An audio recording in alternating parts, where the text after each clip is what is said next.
Here she is, everybody.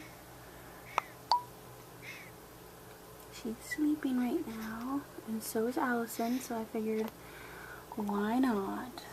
I'll do it now, and, be able to do it, like, quietly. Hello, everybody.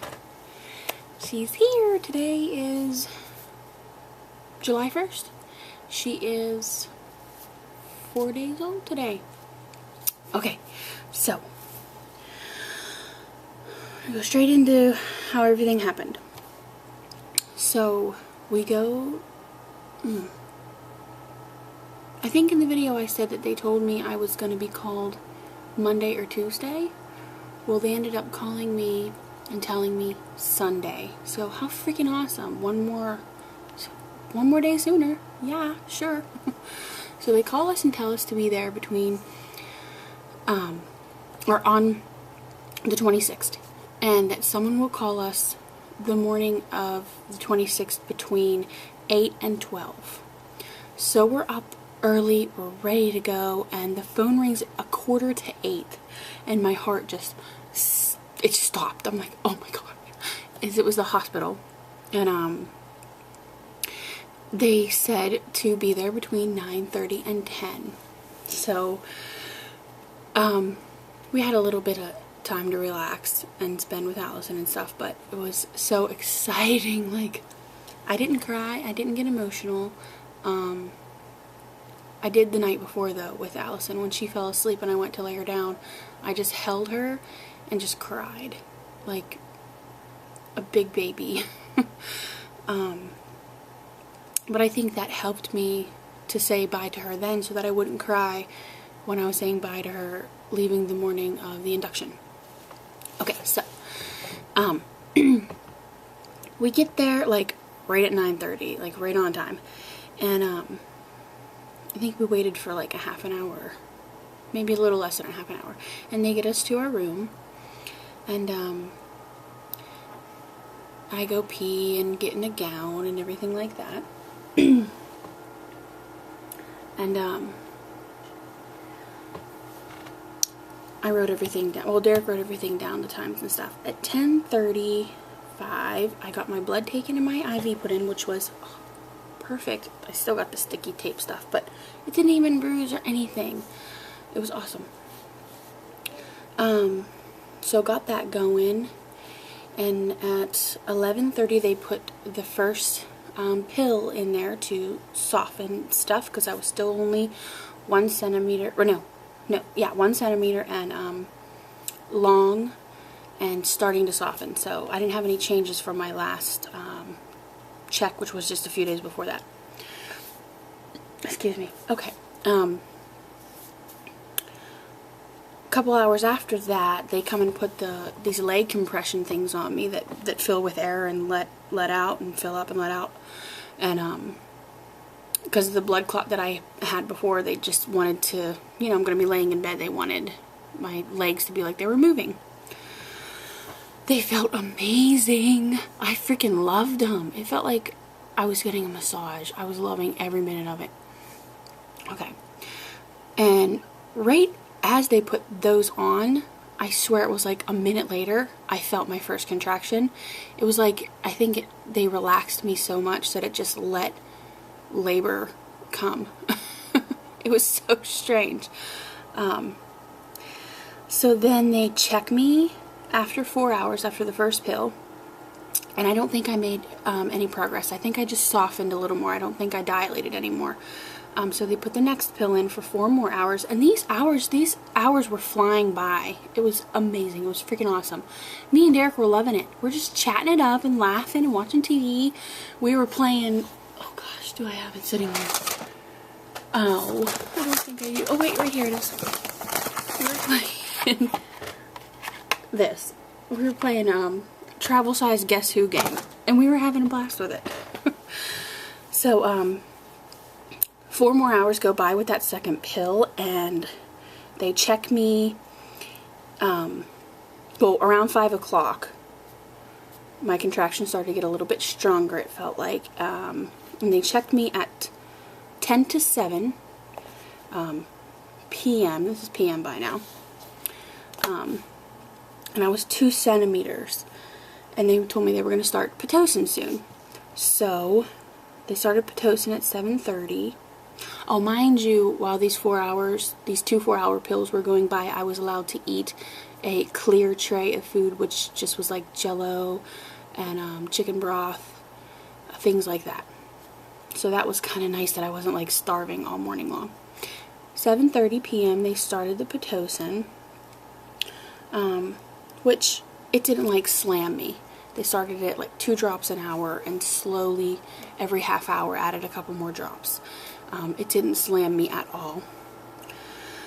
At 9:30, 9:35, I wanted to get up and sit in the rocking chair. So I sat in the rocking chair. Derek slept the whole entire time. I didn't even care. I let him do whatever he wanted. I didn't care. I sat in the rocking chair for like an hour. And then I get back in bed and they check me an hour after that. And I was 3 centimeters. And they were getting ready to break my water. So sitting in the rocking chair for an hour helped dilate me a centimeter, which was nice. So they told me they were going to break my water, and she literally like left the room, and I turned on my side, and boop, my water breaks. So then I'm like, okay, I know it's going to get intense after my water breaks. I'm going to get an epidural now. I wasn't in too much pain. I just was in such an amazing mood and such a great mindset and breathing through these contractions that I didn't even need Derek. I didn't need to hold his hand. Nothing. I just wanted to stay in that mindset. So I got the epidural at 12:39 a.m., which this is now the 27th. And at this time, I get the epidural, and then Derek's like, he had to go outside and smoke. So he goes outside, and I'm laying on my back, and I needed his help to help me flip to my side, and I'm just more comfortable with him helping me. So I'm laying there, and it comes like to 20 after 1 in the morning, and I felt like I was going to pass out. So I called the nurses, and they come running in there, and they help me turn to my side. Well, Derek comes running in right after them too, and help me turn to my side, because if you have an epidural, you're not supposed to lay flat on your back. It lowers your blood pressure. If you have an epidural and your doctors don't tell you to turn from one side to the other every hour, you're supposed to turn from one side to the other every hour. Don't lay on your back.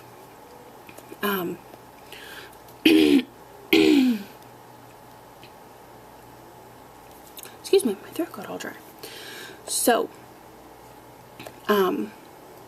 little time goes by, and I'm just kind of relaxing. I think I got a couple of hours of sleep, and they come in and out every now and again to check on me and drain my bladder and everything like that. And at 5 a.m., I woke up shortly before that, and Derek was sleeping, and I had to throw the little bottle of goo that they used to put the monitors on. I had to throw it at him because he was not waking up for nothing. And I'm like, wake up, I'm feeling more pressure. So we get the nurses in there, and this is 5 in the morning, and I was 5 centimeters and stretching, they said. And so I'm feeling more pressure, and they start to just feel a little bit stronger, and I feel like I can literally feel her moving down. Even though I had an epidural, I felt like I could feel her moving down. So they come back in at 20 after 5, and I'm 6 centimeters. So then the pressure was like, I'm like really feeling it. And more on my left, inside like my left hip, the side of my left, you know? But, so they called the anesthesiologist to come in at 5:45, and he gave me a stronger med that, whoa, I thought I was numb before. I could not move, and I'm like, oh my gosh, how am I going to be able to pick my legs up? But, so that was at 5:45, and they checked me in an hour after that, and it was push time. So in an hour I went from 6 centimeters to 10 and ready to push. So once you get past 5, really, you don't see 7, 8, and 9. It just goes straight to 10. So it's push time, and I'm getting so excited because I'm like, oh my god, this is awesome. I feel amazing. So they get the room all ready, and they're like, okay, well, try to hold the urge to push because not the whole team isn't in here yet. So is it really bad? And I'm like, no, I know that it felt worse than this. It's like not absolutely, I'm dying to push. I wasn't dying to push. So they get me up in the stirrups and everything, and they say, okay, let's do a practice push to see how you're gonna push. So I get a contraction and I push, and they're like, oh, baby's moving. Oh, you're gonna do great. So they checked me at 6:45. That's when they told me it was push time, and took a few minutes for them to get the room together and stuff. And after they told me I can start pushing, the doctor was in there. I get a contraction and I push, and I took another deep breath in and I pushed, and another deep breath in and I pushed, and mind you, this is the same contraction, and I stop and I'm like, okay, this contraction's not stopping. They're like, are you still contracting? And I said yes, and they said, keep pushing. So I pushed again, took another deep breath in and pushed again, and she was out. One contraction, several like deep breaths and pushing, and she was out. I was like, oh my god. And they put her up on my belly, and I'm just like, was in total absolute shock. Like, am I dreaming? This entire day went way too perfect. I have to be dreaming. So she was here. She was born at 6:53 a.m. and she weighed 7 pounds 6 ounces and 20 3/4 inches tall. So and they had her over there for a while, and they checked her out, and she's fine and no problems breathing or anything. And I was able to try to start breastfeeding her right in the delivery room. She didn't latch on as quickly as Allison did, but she did great after that, like once we actually got started. So we get to our room pretty quickly after that. I want to say within an hour we were up in our room and just settling in. We had a few visitors later on that day, and we only spent one night in the hospital and got to go home the next day at like 7 p.m. because they want to keep baby for at least 36 hours. So we couldn't get discharged in the morning, excuse me. We had to be discharged at night, so, but that's fine. The whole stay while we were there was great. Allison did amazing here with my mother. It was the first night that we ever were away from her, and we were away from her for 2 nights in a row, and she did amazing. But I missed her so much. Oh my god, every time I thought about her I cried. I just miss her so much because I know she was missing me. So we got to go home on the she was born on the 27th. We got to go home on the evening of the 28th, and here we are 4 days later, and well, she's 4 days old and she's doing amazing. And Allison is adjusting so perfectly. We are not pushing her on her. We're not trying to force her to hold her. She comes over to Alaina on her own time and rubs her head and kisses her. And I make sure that I still do all the same stuff that I did with Allison that I did before. Like when Alaina laid down for this nap right now, Allison was still up. And I asked her what she wanted to do. You know, draw or color or whatever she wanted to do, play blocks. And she picked one, and we played for a while, and she fell asleep. She's on the couch behind me sleeping. They're both sleeping. So, that's how it is so far, and it's been that way every day since we've been home. It's been great. It's been easy. It's like, is somebody gonna pinch me and wake me up?